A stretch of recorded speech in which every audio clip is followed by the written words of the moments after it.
Isa ka na talagang baliw. Wala kang kwenta. Sarili mong kadugo pinaslang mo.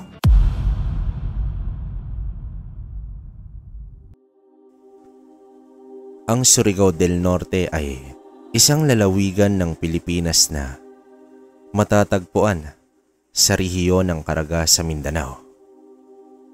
Lungsod ng Surigao ang kapital nito. Binubuo ang lalawigan ng 3 pangunahing mga pulo. Pulo ng Dinagat, Pulo ng Siargao, at Pulo ng Bukas Grande. Ang kwentong ito ay nangyari sa taong 1981. Walang eksaktong lugar. Surigao del Norte. Ang aking ama ay may kaibigan na kung tawagin ay si Boyong. Sa panahong ito ay nasa edad 35 taon na itong si Boyong. Ang taon na magpapabago sa kanyang buhay dahil nakamit na rin ni Boyong ang pangarap na maging isang antingero. Noong hindi pa ito antingero ay lagi niyang inaabangan taon-taon ang piyesta ng mga antingero. Nagpapatigasan ng tangan. Manghang-mangha si Boyong habang pinapanood ang mga kalalakihan na may pambihirang kakayahan. Hindi tinatablan ng patalim, bala at lumalakad sa apoy. Kahit ganoon na lang ang parati niyang nakikita, ay hindi pa rin ito nagsasawa. Habang naglalakad ito pa uwi, ay umaasta nga itong bilang antingero. Mag-isa itong nagkukunwaring may kinakalaban na aswang, ngunit minsan may mga kapwa kabataan na nakakakita sa kanyang ginagawa. Kaya naman napagtatawanan ito at sinasabihang isang baliw. Tumatahimik na lamang itong si Boyong at patuloy ito sa paglakad pauwi. Hoy Boyong, saan ka na naman ba nanggaling? Bakit ngayon ka lang? Galit na tanong ng kanyang ina na si Maribeth. Ay nako nay, nanood na naman niya ng palabas sa sentro. Sambit dito ng nakakatandang kapatid na si Enrico. Hindi yun basta palabas kuya. Tagisan yun ng mga mutya. Nakangiting tugon dito ni Boyong. Tumigil ka na nga sa mga mutya-mutya na yan. Kasinungalingan lang yan Boyong. Isang kabaliwan. Muling sambit dito ng kanyang ina. Bagamat gano'n na lang kaliit ang tingin ng kanyang ina sa mga antingero, ay hindi iyon naging hadlang na mag-iba ang pananaw ni Boyong sa mga taong may tangan. At sa tuwing may naririnig itong nagkwekwentuhan tungkol sa mga mutya, ay maiging nakikinig itong si Boyong. Minsan pa nga ay napagsasabihan itong tsismoso dahil literal na humihinto talaga ito upang makinig sa pinag-uusapan. Bilang binatilyo ay napakalikot pa ng imahinasyon ni Boyong. Madalas itong nananaginip ng gising, tulala at nakangiti habang iniisip na isa itong antingero na pinakamalakas sa lahat. Natitigil na lang bigla ang pangarap ni Boyong dahil sa pinupukol siya ng kanyang kapatid at sinasabihang parati na isa itong baliw. May mga pagkakataon din na habang sumasalok ito ng tubig sa bukal, ay nilalaro niya ang tubig at nagkukunwari na isa siyang antingero na may tangan ng mutya ng tubig. Kaya natatagalan siya sa pag-iigib. At kapag naabutan siya ng kanyang kapatid ay itinutulak siya sa tubig o di kaya ay hinahampas ng timba. Kaya naman panay bukol ang kanyang natatanggap. Wala ka na talagang pag-asa, Boyong. Wala akong kapatid na isang baliw. Sambulat dito ni Enrico. At sa tuwing nagsusumbong ito sa kanyang ina, ay ito pa ang pinapagalitan. Gayunpaman, may isang tao na naniniwala sa kanya. Walang iba kundi ang bunsong kapatid na si Lorena. Minsan ay isinama ni Boyong itong si Lorena sa tagisan ng mga antingero upang patunayan na totoo ang mga sinasabi nito. Masayang nanonood ang magkapatid nang may biglang humablot kay Boyong. Pinapagalitan at kinakaladkad ito pauwi. Bakit daw dinadamay ang kapatid sa kanyang kabaliwan? Ang ama nila ay isang minero kaya bihira lang ito kung umuwi. Bukod kay Lorena, ang tatay lang niya ang tanging kakampi nito. Maribet, wag mo namang ganyanin si Boyong. Kung pangarap niya na maging isang antingero, hayaan natin siya. Kesa naman magbulakbol ang bata. Wika dito ng kanyang ama na si Bartolome. Hindi nga nagbubulakbol ang anak mo, pero nababaliw na yan. Palibhasa kasi, wala ka rito kaya hindi mo nakikita ang pinaggagawa ng anak mo. Sambit dito ni Maribet. Sa mga ganitong sitwasyon ay tumatahimik na lamang itong si Bartolome upang hindi nahahantong sa away.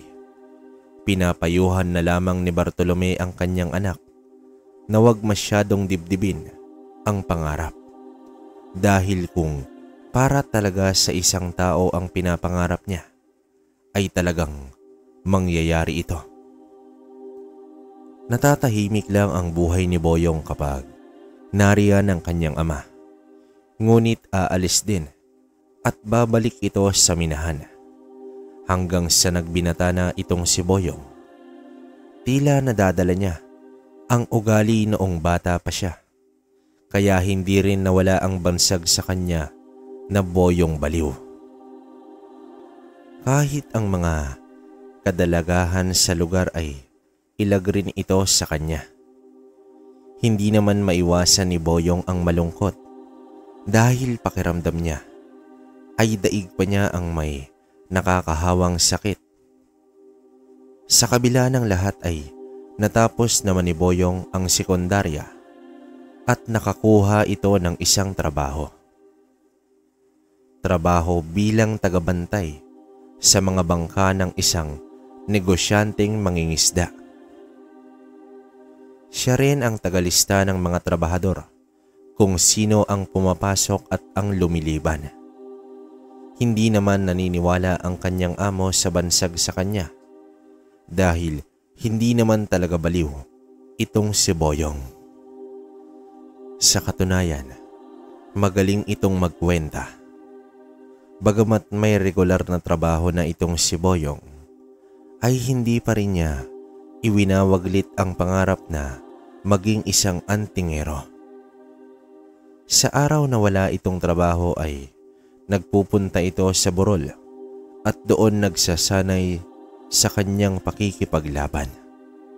Habang ang kapatid niyang si Enrico ay tapos na ng kolehiyo at sa Cebu pa ito nag-aral. At doon na rin ito nakapagtrabaho at nanirahan kasama ang naging asawa nito. Ang oras ng trabaho ni Boyong ay nag-uumpisa ng 5:00 ng hapon dahil kasama ito sa mga nagsusuri ng mga bangka kung ito ba ay may sira at ililista naman ni Boyong ang materyales na kakailanganing bilhin. Matapos nito ay ang pahinante naman ang ililista niya.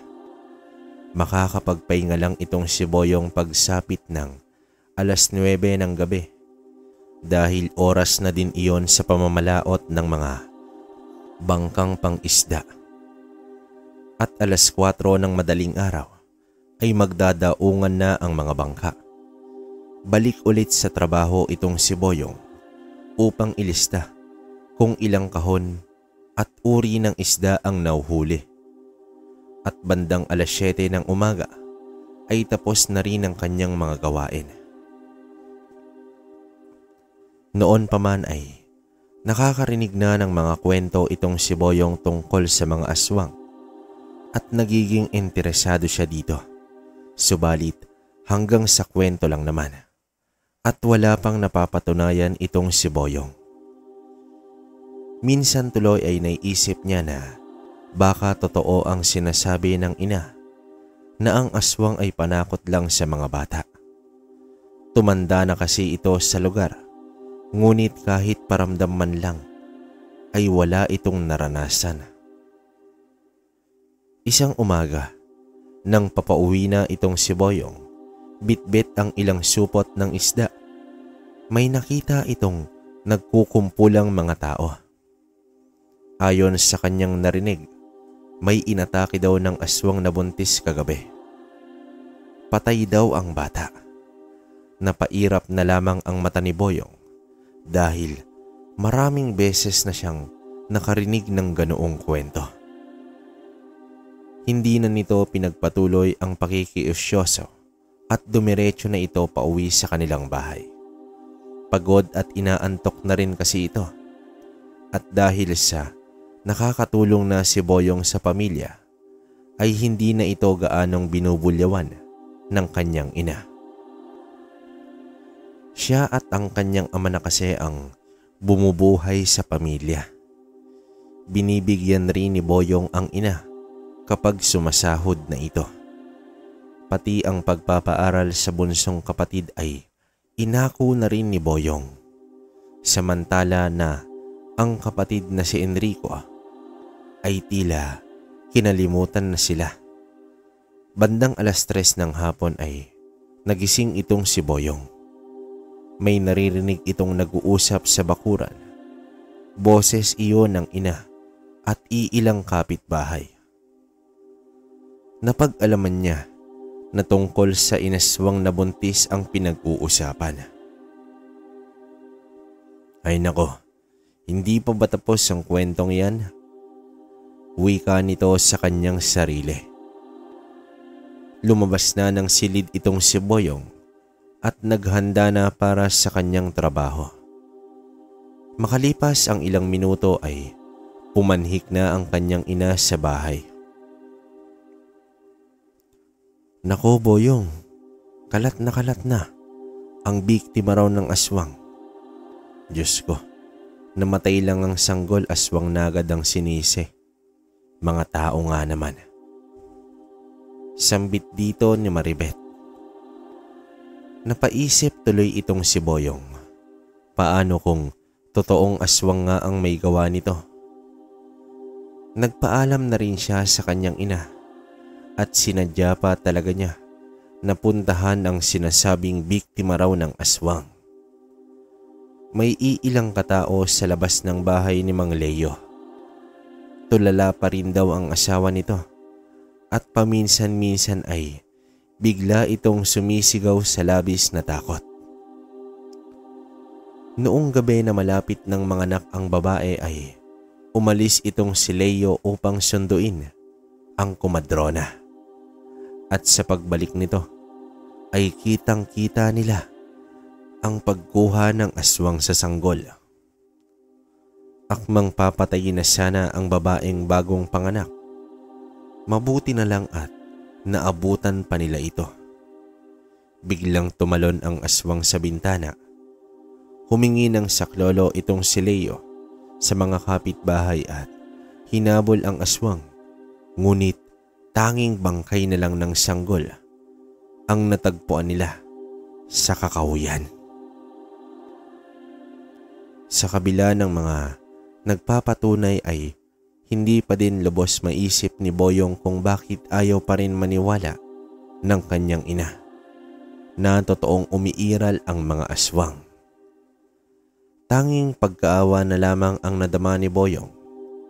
Umiral na naman ang imahinasyon niya na bilang isa itong antingero at nilabanan niya ang nasabing aswang. Kung sana ay isa siyang tunay na antingero, ipagtatanggol niya ang mga tao at tutugisin ang mga nilalang ng dilim. Kaso isang ordinaryong tao lamang ito at wala siyang magagawa. Balik sa normal na buhay itong si Boyong bilang isang empleyado. Trabaho sa gabi at tulog naman sa araw. Hanggang isang gabi, kakaalis lang ng mga tao upang mangisda, ay may 3 trabahador na dumating. Kinausap nila itong si Boyong. Nailista pa rin ang mga pangalan nila sa gabing iyon. Nag-alok pa ito ng bibigyan ng parte pagdating ng sahod. Subalit hindi sumang-ayon itong si Boyong. Ayaw niyang masira ang pangalan niya sa kanyang amo. Ngunit nagmatigas ang mga kalalakihan hanggang sa sinapak ng isa itong si Boyong. Agad nitong nahulog sa kinauupuan. Sinunda naman siya ng sipa at tadyak ng 2 pa. Masyado kang mayabang, Boyong. Akala mo kung sino ka. Baliw. Wika ng lalaki at iniwanan na bugbog sarado itong si Boyong. Pinilit ni Boyong na makatayo at pinunasan ang dugo sa kanyang muka. Labis din niyang ininda ang pananakit ng kanyang tagiliran. Dahil sa bugbog ay hindi nagising itong si Boyong sa oras. Ginising pa siya ng kanyang amo dahil paparating na ang mga bangka. Pagsilay nito kay Boyong ay nagulat ito sa itsura ng empleyado. Boyong, anong nangyari sa'yo? Gulat na tanong dito ng kanyang amo. Umiling na lamang itong si Boyong at sinabing nadapa lang ito. Ngunit hindi naman bakas sa pagkadapa ang nangyari sa kanyang muka. Kaya pinilit siya ng amo kung sino ang bumugbog sa kanya.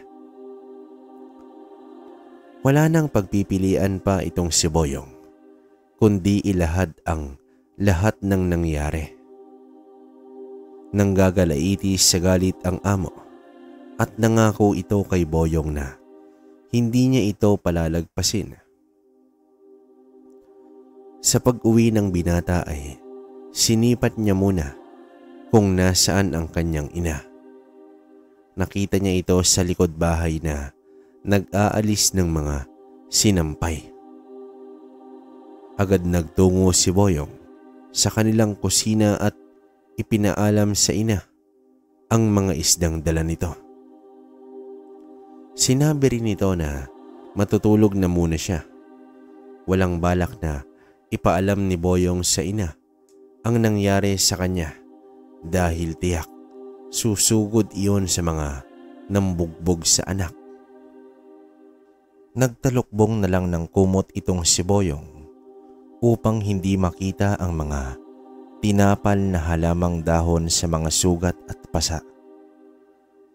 Lingid sa kaalaman ni Boyong ay sinugod pala ng amo niya ang mga katrabahong nang bubog sa kanya at tinanggal agad ito sa trabaho. Kinagabihan, muling mag-isa sa kamalig itong si Boyong dahil pumalaot na ang mga mangingisda. Nag-abang muna ng ilang oras si Boyong, ngunit wala namang tao. Inisip niya kasi na babalikan siya ng mga kalalakihan.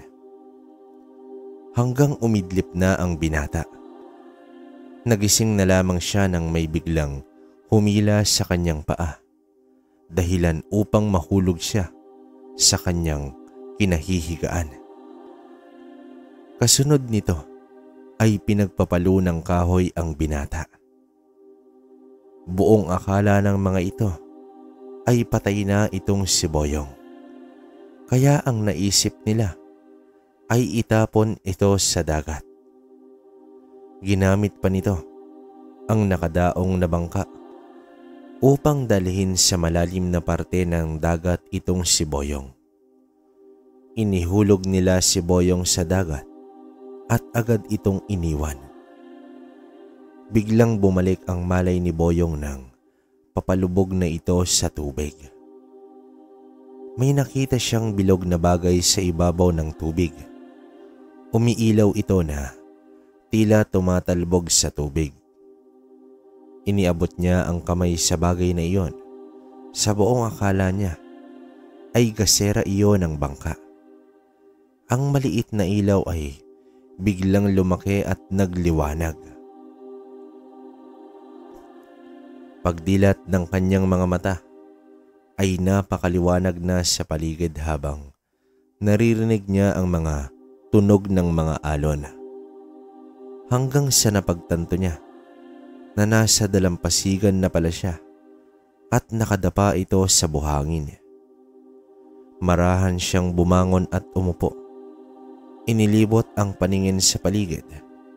Napakatahimik at walang katao-tao. Hindi mawari ng binata kung saan ito naroroon. Mataas na rin ang araw na tila magtatanghali na.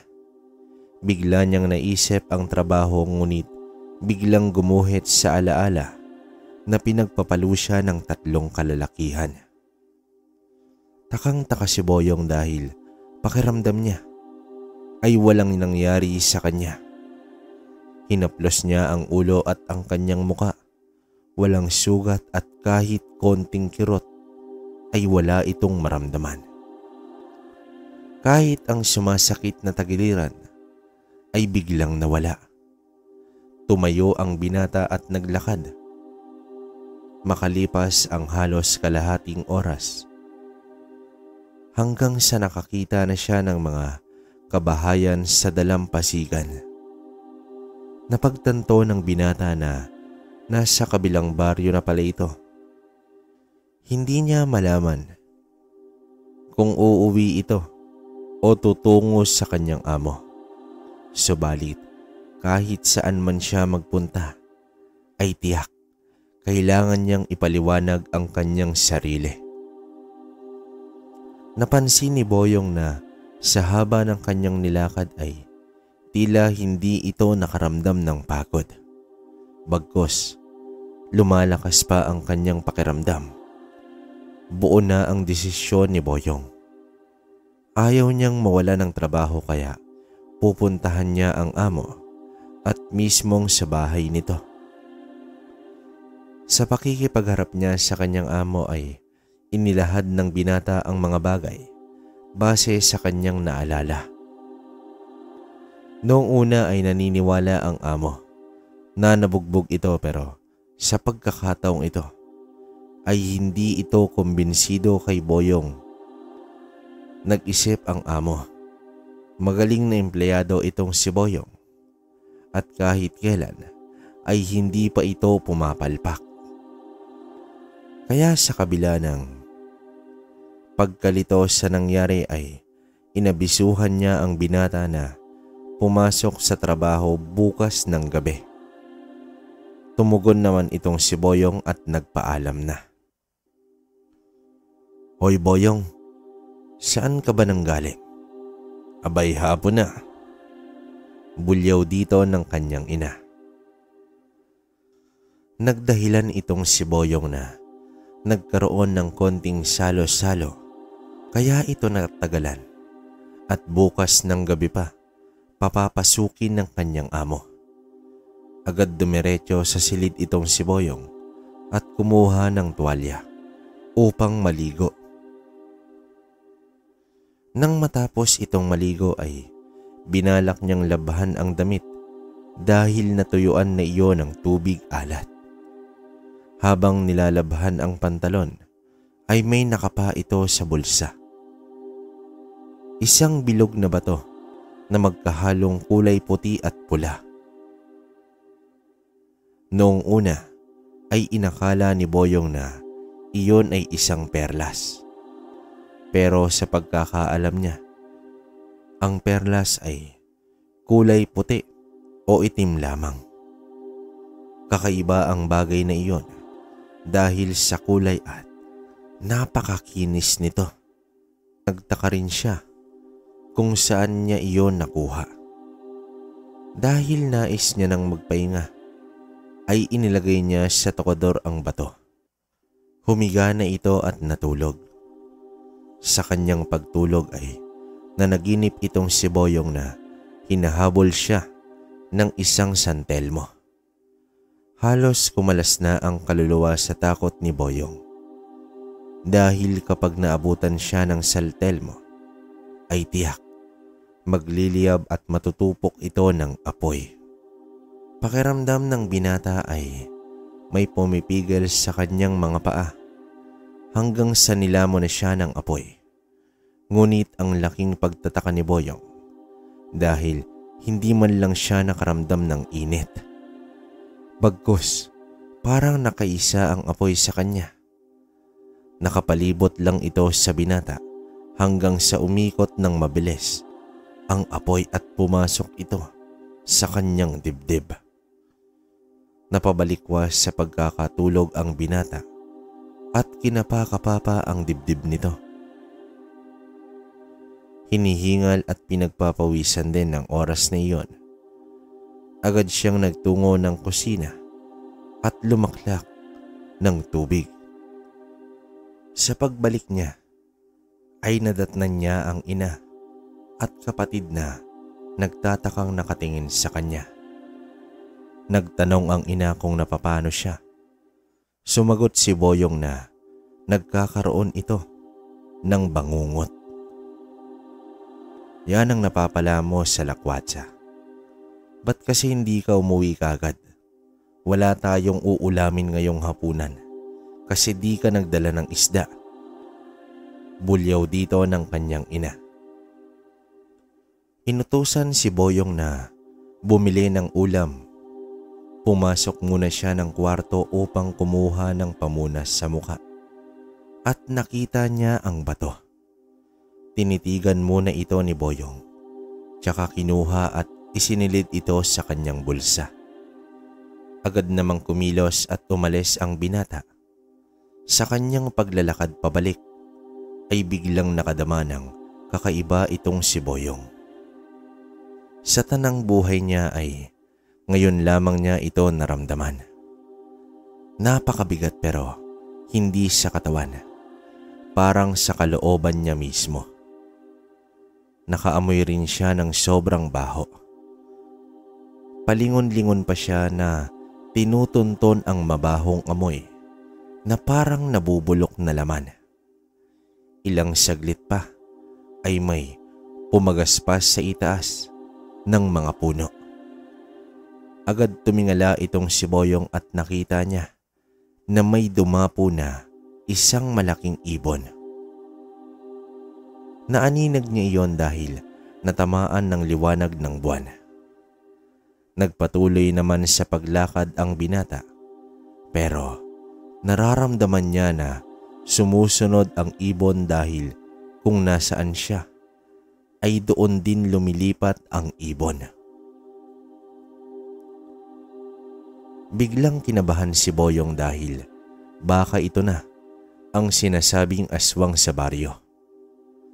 Bumibilis na ang hakbang ni Boyong kasabay sa pagbilis ng pagtibok ng kanyang dibdib. Sa muling pagtingala niya ay kitang-kita niya ang paglundag ng nilalang sa kabilang puno. Alam ni Boyong na hindi iyon ibon dahil katawan ng tao na may pakpak ng paniki. Nanlaki ang mga mata ni Boyong at kumaripas na ito ng takbo. Ngunit sumunod na ang nilalang at hinahabol na ang binata. Sumisigaw na rin itong si Boyong na humihingi ng saklolo. Ngunit nasa bahaging kakahuyan ang binata at walang nakatira dito. Dagdag pa ang mahabang talahib. Hindi na magkamayaw itong si Boyong at hindi na rin niya alam kung nakasubaybay pa ba siya sa kanyang daan. Nadapa ito, gumapang, tumalon at tumakbo. Lahat ginawa ni Boyong upang makatakas lang sa aswang. Subalit laking gulat na lamang niya nang pasalubong na pala ang aswang sa kanya. Isinalag ni Boyong ang mga kamay habang sumisigaw at pumikit na lamang ito.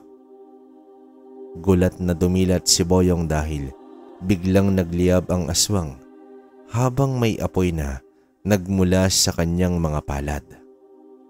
Umangil ang aswang habang natutupok ito sa isang apoy. Nanlaki na lamang ang mata ni Boyong dahil sa nangyari.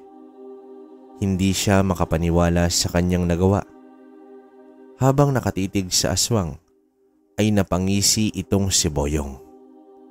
Muli niyang itinapat ang mga palad sa nilalang at napatras na lamang siya dahil may lumabas na apoy dito. Inulit pa ni Boyong hanggang sa naagnas at naging abo na ang aswang. Ang takot na nadama ay napalitan ng pagkagalak. Masaya itong umuwi, pero papaano niya ito sasabihin sa kanyang ina? Baka sabihin na naman ito ay nasisiraan na itong si Boyong. Patakbong pumasok ng bahay si Boyong na tila nakangiti. "Oh, Boyong, nasa na ang ulam?" Tanong dito ng kanyang ina. Nanlaki ang mata ng binata dahil hindi niya alam kung nasaan ang ulam na bitbit kanina. Nay, naiwala ko yata. Hinabol kasi ako ng aso." Pagdadahilan dito ng binata.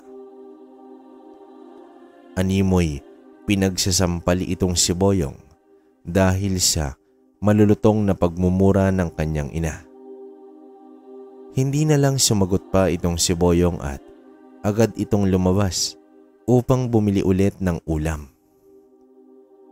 Nang siya'y nakabalik, ay agad pumasok sa kwarto at tiningnan ang bato. Nawalan na rin siya ng gana sa pagkain dahil sa pagkasabik na matitigan ang bato. Inisip niyang mabuti ang mga nangyari sa kanya sa mga nakalipas, lalo na noong pinagpapalo at inihulog siya sa dagat. At ang kakaibang liwanag na kanyang nakita. At ang apoy na lumabas mula sa kanyang kamay na tumupok ng aswang. Habang titig na titig itong si Boyong sa bato, pumasok sa isip niya na baka isang mutya ang nakuha niya. Gumuhit muli ang ngiti sa mukha niya upang mapatunayan kung isa na ba siyang antingero ay lumabas ito ng kanilang bahay. At nagpaalam na pupuntahan lang ang kanyang amo. Sa isang tahimik na kakahuyan ay doon sinubukan ni Boyong ang kakayahan ng kanyang pisikal na lakas. "Kung totoong mutya ka, patunayan mo sa akin." Sambit nito sa kanyang sarili habang hawak at nakatitig ito sa bato. Nang maisilid sa bulsa ay tumutok sa katawan ng malaking puno itong si Boyong. Balak niya itong suntukin. Inihanda ang kamao at pinakawalan ang isang malakas na suntok. Umuga ang malaking puno at nabiyak ang bahaging sinapak ni Boyong. Ngunit wala man lang siyang naramdamang pananakit ng kamao. Napatalon sa tuwa ang binata at pinaghahalikan pa ang bato. Walang sawang pinagsasapak ni Boyong ang mga puno sa paligid. At bilang panghuli ay sinunog niya ang isang buong puno. Lumaki ang mga mata at napangisi ang binata. Ngayon, kayo naman ang babaliwin ko. Halakhak ng isang binatang nagbabalak sa isang paghihigante. Kinabukasan, bumalik na sa trabaho itong si Boyong. Hanggang sa makaalis na ang mga mangingisda. May iilang bangka na naiwan dahil hindi pa nakumpirma ang mga sira nito. Sinubukang hilahin ni Boyong ang isa. Tila ba isang patpat lang ang kanyang hinila. Kung saan kailangan pa ng 4 na tao kada bangka upang mahila ito sa buhangin. Umupo na si Boyong sa kamalig. Mag-uumpisa na sana siya ng suriin ang mga nagawa upang walang mali kapag ipinasa niya na ito sa kanyang amo. Nang biglang dumating ang 3 kalalakihan. Ayop ka, Boyong baliw, nang dahil sa iyo nawalan kami ng trabaho.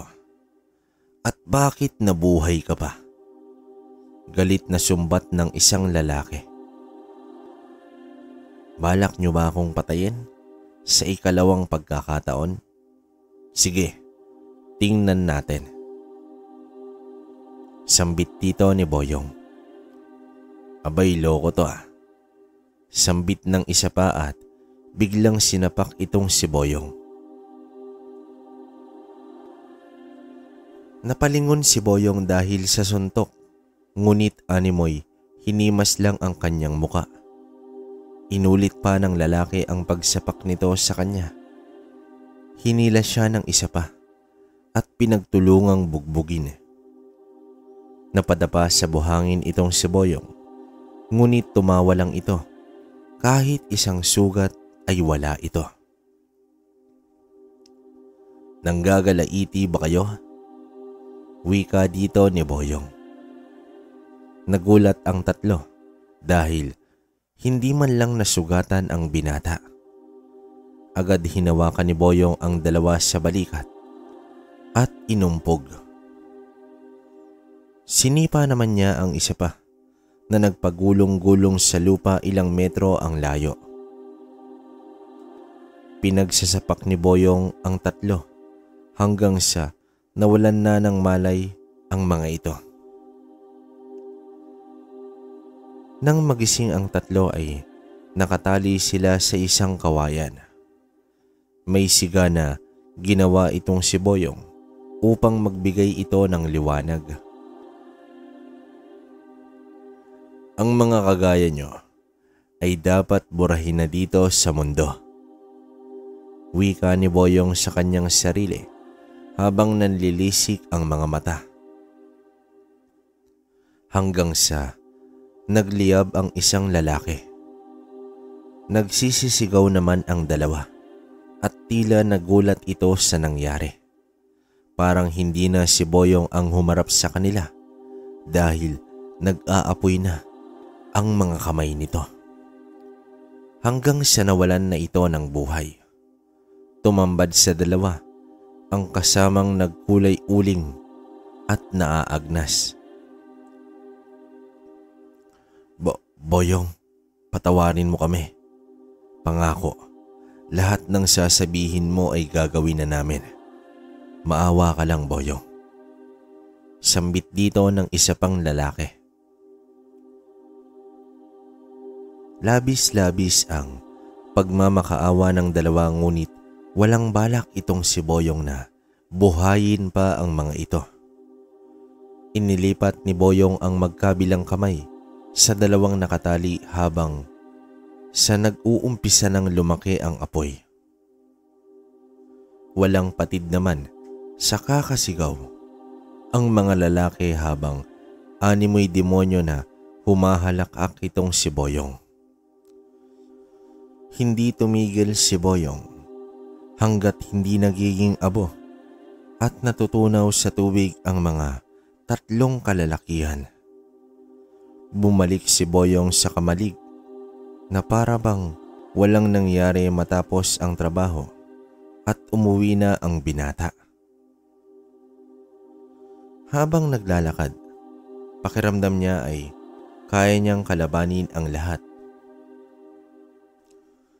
Nang makarating na naman siya sa bahaging walang tao ay ang dating imahinasyon lang ni Boyong ay nagawa niya ng makatotohanan.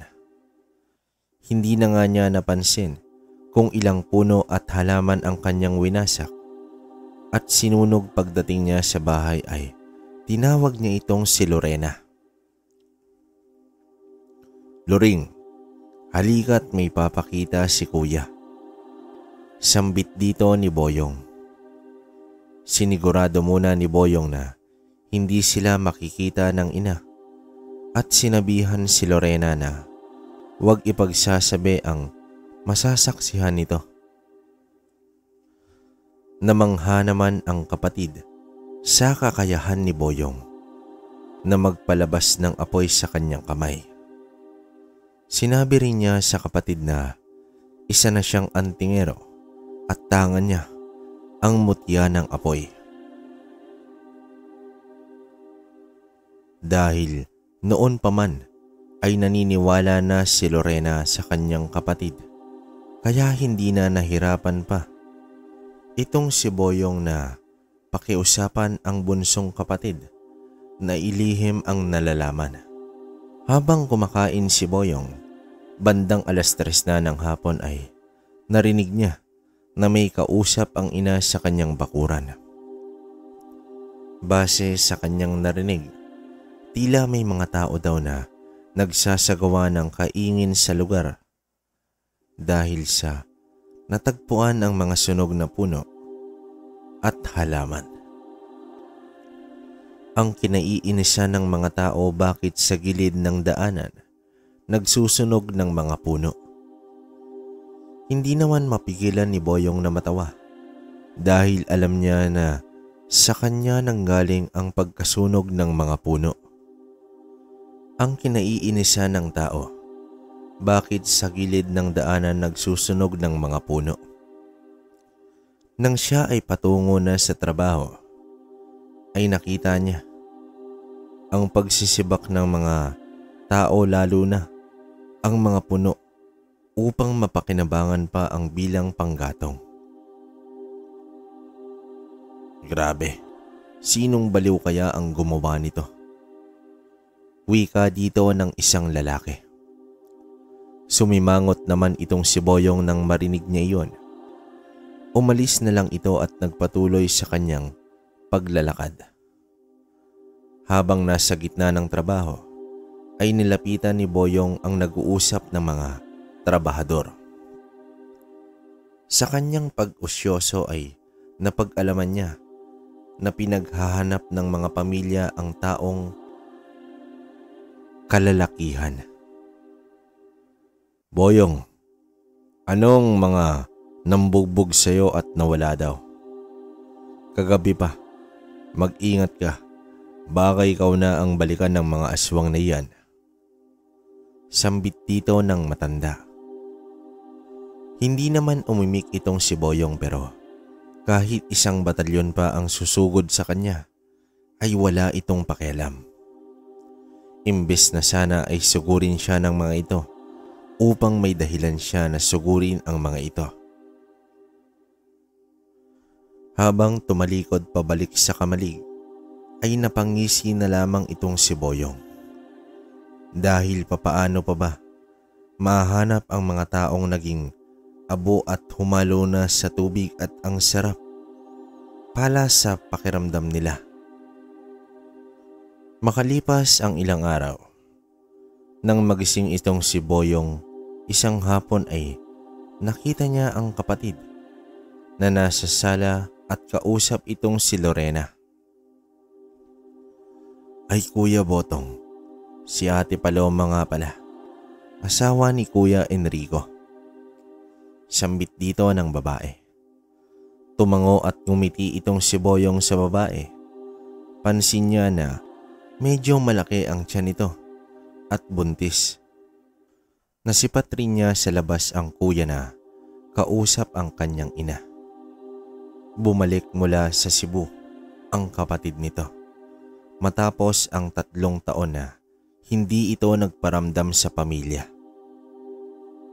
Kaya ito bumalik ng Surigao dahil natanggal sa trabaho at hirap makahanap ng panibago.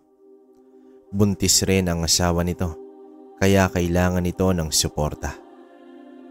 Ibang Enrico ang nakaharap ni Boyong. Tila bumait at mukhang nahihiya pa. "O Boyong, kamusta ka na?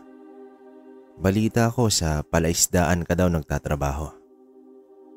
Bungad dito ng kanyang kapatid. "May masamang hangin bang nagdala sa'yo rito?" "Oo, may trabaho na ako. Kahit hindi ako natapos ng pag-aaral dahil sa'yo." Mabigat na tugon dito ni Boyong. "Boyong, huwag ka nga ganyan sa kapatid mo. Kuya mo pa rin yan. Wala ka talagang modo." Sambit dito ng kanyang ina. Hinawakan naman ni Enrico ang kamay ng ina. Pahiwatig na tigilan na itong si Boyong. Hindi na rin nagtagal si Boyong at tumungo na ito sa kanyang trabaho. Bumalik sa alaala niya na buntis pala itong si Paloma. Umiral na naman ang pagkalikot ng imahinasyon ni Boyong. Paano kung mabiktima ng aswang itong si Paloma? Katanungan na nagpabagabag sa binata. Kahit papaano ay pamangkin niya ang ipinagbubuntis ni Paloma. Buong gabi na iyon ang inisip ni Boyong. Dapat maglagay na ng pangontra sa bahay laban sa aswang. Kaso lang, hindi naniniwala ang ina sa mga nilalang ng dilim. Pero gagawin pa rin ni Boyong, lalo na at tuwing gabi ay wala siya sa bahay. Kinaumagahan ay umuwi itong si Boyong at may dalang halamang makabuhay at iilang bugkos ng walis tingting.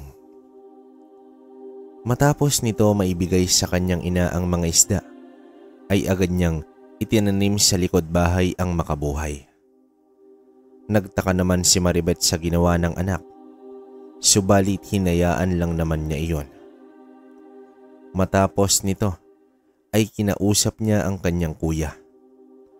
Ayon kay Boyong, dahil buntis itong si Paloma, kailangan na maglagay ng mga pangontra sa aswang gaya ng makabuhay at walis tingting.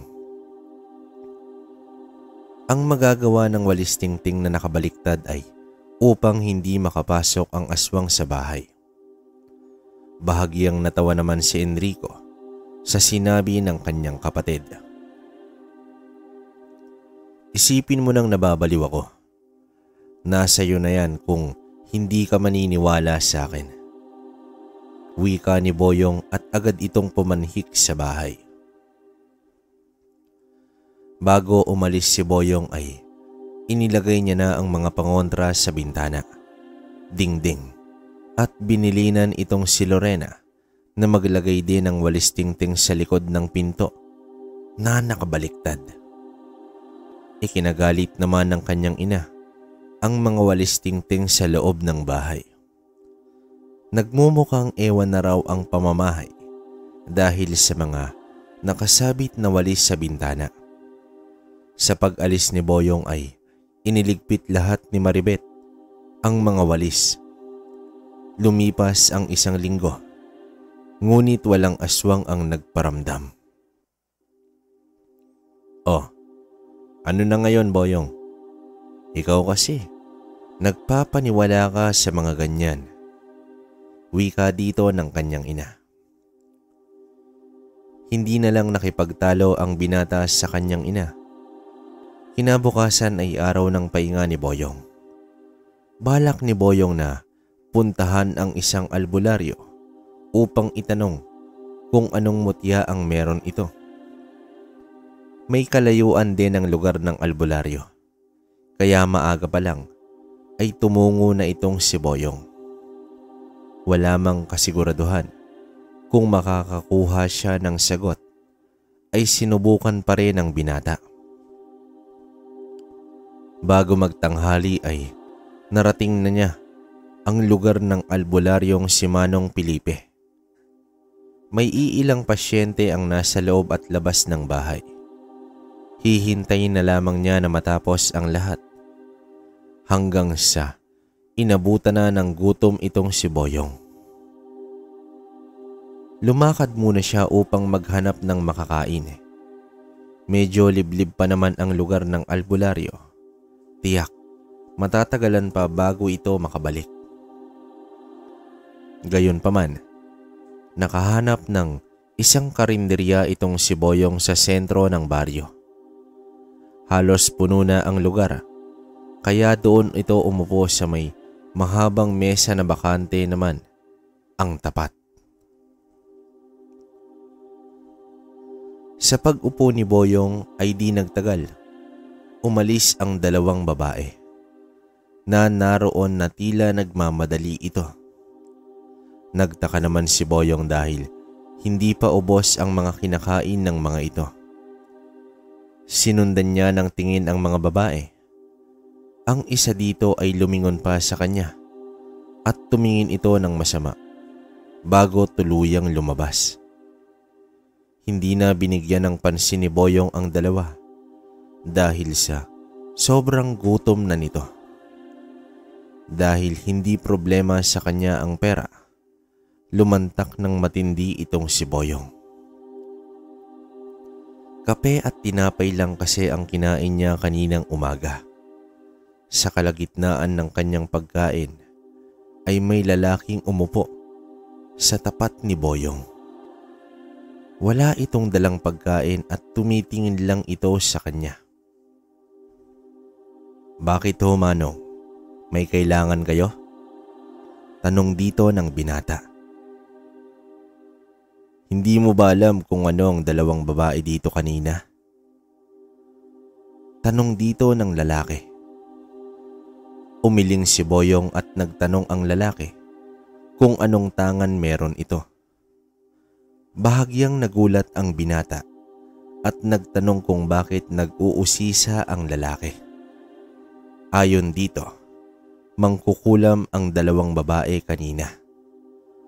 Naramdaman ng mga ito ang tangan ni Boyong, kaya nagmadaling umalis ang mga ito. Inalam din ni Boyong kung antingero ba ang kausap, subalit umiling ito. Isa lamang daw siyang ordinaryong tao at kilalang mangkukulam ang dalawang babae. Kaya walang ibang tao ang sumasabay sa mesa. Sa pagbalik ni Boyong sa bahay ng albularyo ay may mga pasyente pa rin ito. Pagsapit ng 2:00 ng hapon ay lumabas ang isang lalaki, kanang kamay ng albularyo. Nag-abiso ito na hanggang 3:00 lang ng hapon ang serbisyo ni Manong Felipe. Hanggang 3 pasyente na lang ang maseserbisyuhan ng matanda. Sa bilang ni Boyong ay nasa 7 pa sila na naghihintay. Dahil sa isang beses lang sa isang linggo ang pahinga ni Boyong at malayo pa ang pinanggalingan ay hindi makakapayag si Boyong na bumalik pa. Kaya naman nakiusap ito sa lalaki na kahit sandali ay makausap lang niya ang albularyo. Sa kanilang diskusyon ay narinig ito ng matanda. Sumilip ito sa pinto at nagsabing maghintay siya sa labas. Bumalik sa kinauupuan itong si Boyong. Pagsapit ng 3:00 ay tanging si Boyong na lang ang natitira. Pinatawag na ito ng albularyo. "Batid kong hindi ka magpapagamot. Anong kailangan mo?" Wika dito ng matanda. Dito na nag-umpisa Nailahad ni Boyong ang kanyang karanasan bago nakakuha ng isang bato. Nang ipinakita ito sa albularyo, ay nanlaki ang mga mata nito.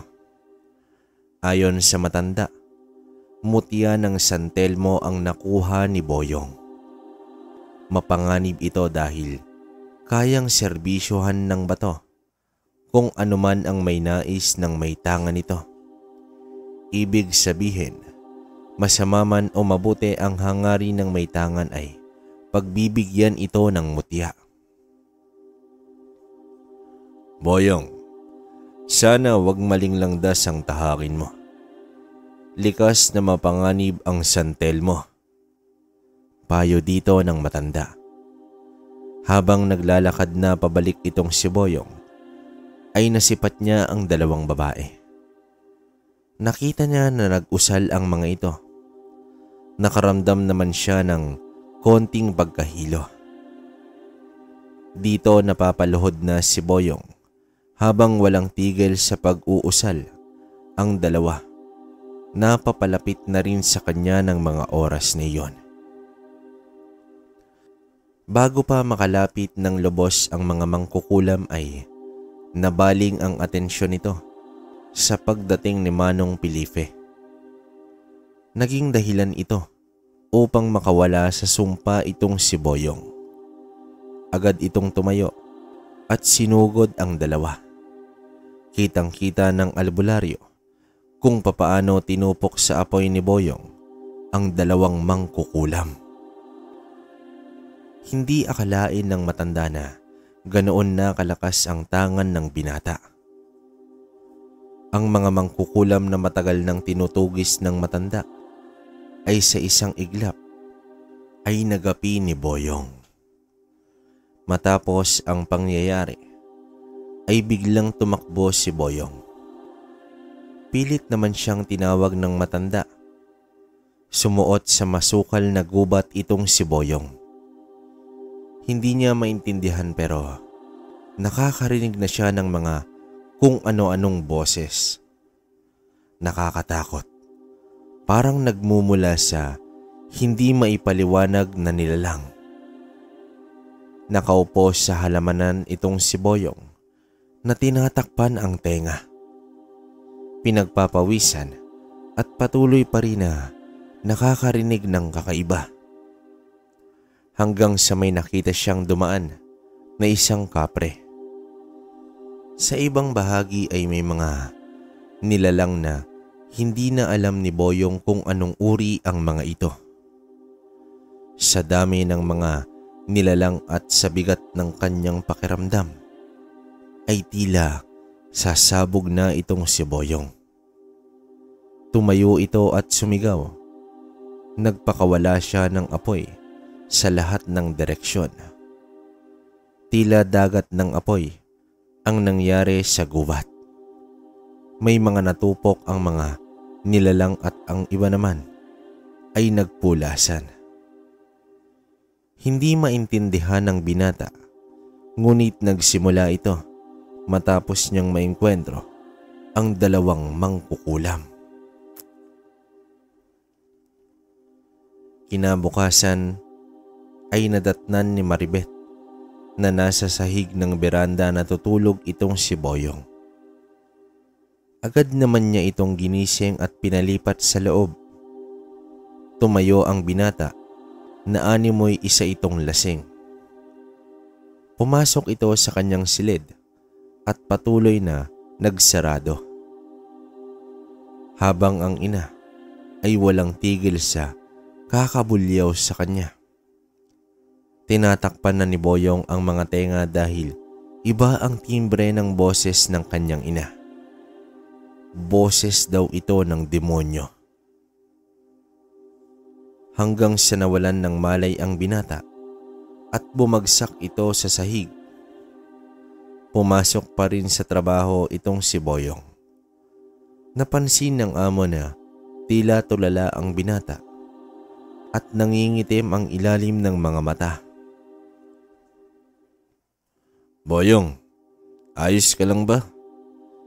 Kung ibang pakiramdam mo, pwede ka namang umuwi Ako nang bahala dito.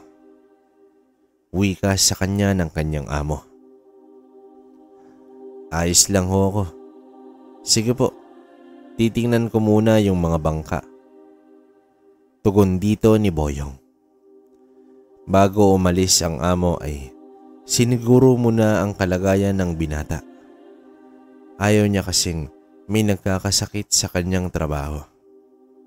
Pagsapit ng 11:00 ng gabi ay nagising itong si Boyong dahil may mga narinig na naman siyang mga boses. Sinasabi nito na may mamamatay isa sa kanyang pamilya. Dito napabalikwas itong si Boyong at agad itong nagtungo sa bahay nila. Samantala, dumadaing sa pananakit ng tiyan ang 4 na buwang buntis na si Paloma. Ginising na rin ni Enrico ang ina upang humingi ito ng langis para sa pananakit ng tiyan. Habang nilalagyan ni Maribeth ng langis itong si Paloma, ay may narinig silang kumalabog sa bubong. Isang pusa na naman ang akala ni Enrico na nasa bubong. Matapos ang ilang minuto, ay sunod-sunod na kalabog na ang kanilang naririnig hanggang sa sumikaw na sa sakit itong si Paloma. Pakiramdam niya ay parang nilamutak ang loob ng kanyang tiyan. Natataranta na sila dahil sa walang tigil na sigaw ni Paloma.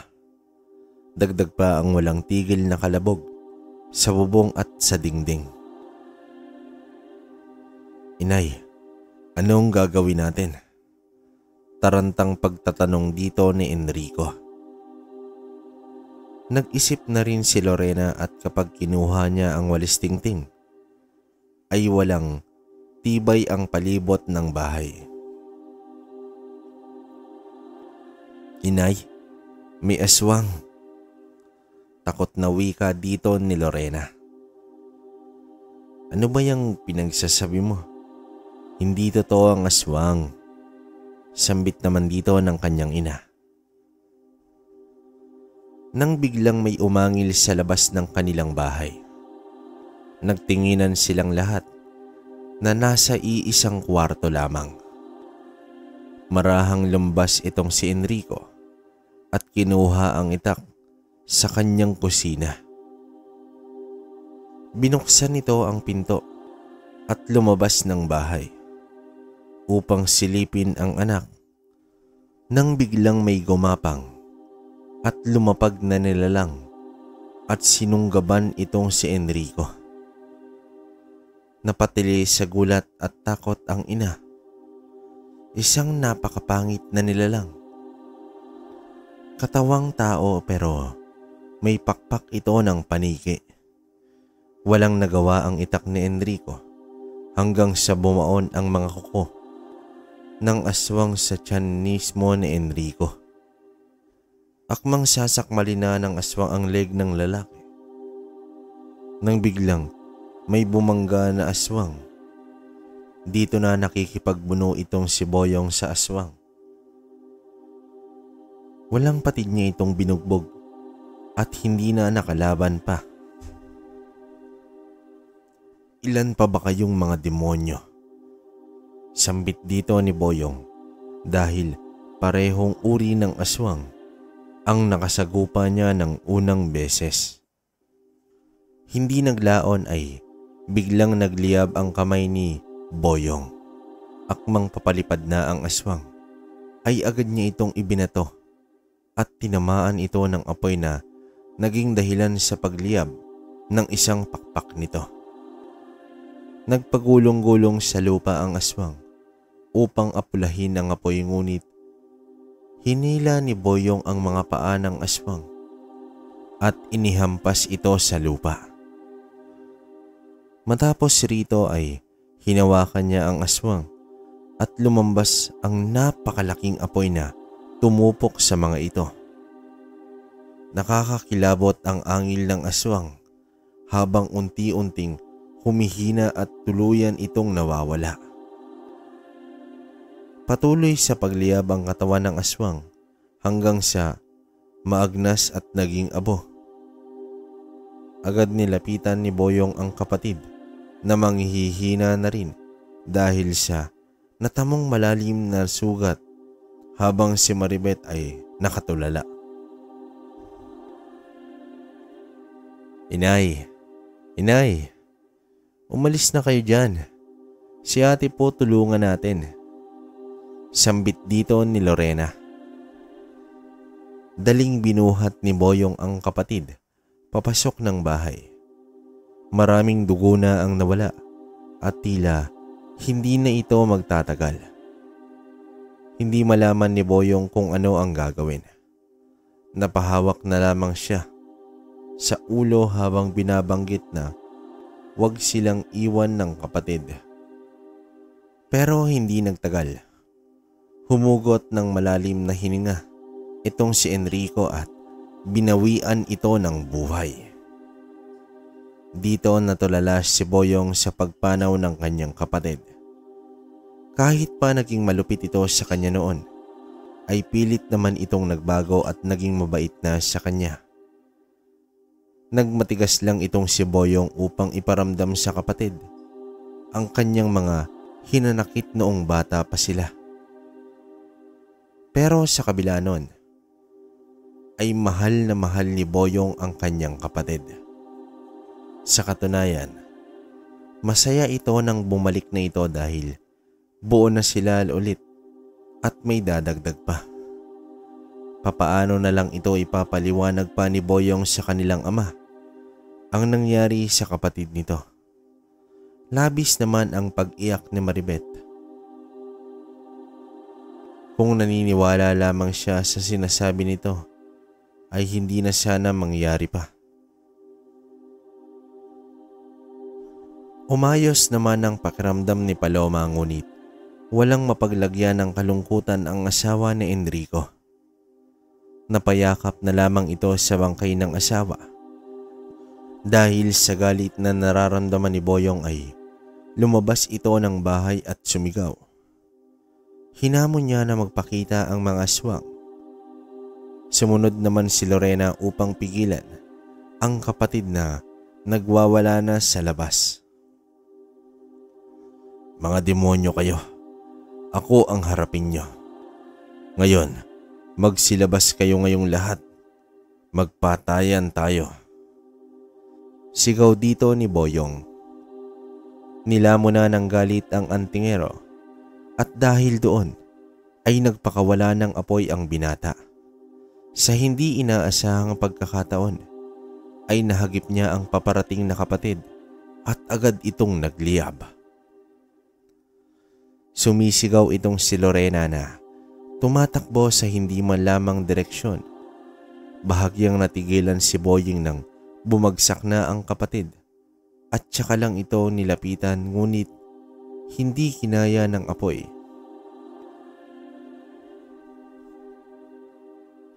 Nang makita ito ni Maribeth, ay agad itong napasigaw habang kumukuha ng tela at ipinagpag sa anak na hindi na gumagalaw. Nang maapula ang apoy, ay sunog na itong si Loretta at wala ng buhay. Sa isang gabi ay patay agad ang mga kapatid ni Boyong. Napaupo itong si Boyong sa lupa, nadilat ang mga mata. Napakagulo ng kanyang isip at hindi malaman kung papaano ang reaksyon sa kanyang nagawa. Dito na nilapitan niya ang kanyang ina at pinagsasampal ito. Anong ginawa mo sa kapatid mo, Boyong? Bakit? Bakit mo siya dinamay? Baliw ka na talaga, Boyong. Umiiyak na sambit ng kanyang ina. Hindi may paliwanag na emosyon ang namutawi kay Boyong. Tumayo ito at tumakbo sa di malamang direksyon. Habang tumatakbo ay may mga boses na nagsasabi sa kanya. Pinatay mo ang kapatid mo. Ang kapatid na tanging naniniwala sa'yo. Pinatay mo siya, Boyong. Pinatay mo. Hindi. Hindi ko sinasadya. Sambit ni Boyong habang nagkadapa-dapa na sa pagtakbo. Hindi na malaman ni Boyong kung gaano katagal na ba siyang tumatakbo. Sa bawat puno o halaman, ang kanyang nadadaanan ay tila na may unos na dumaan ito at nawasak ang mga ito.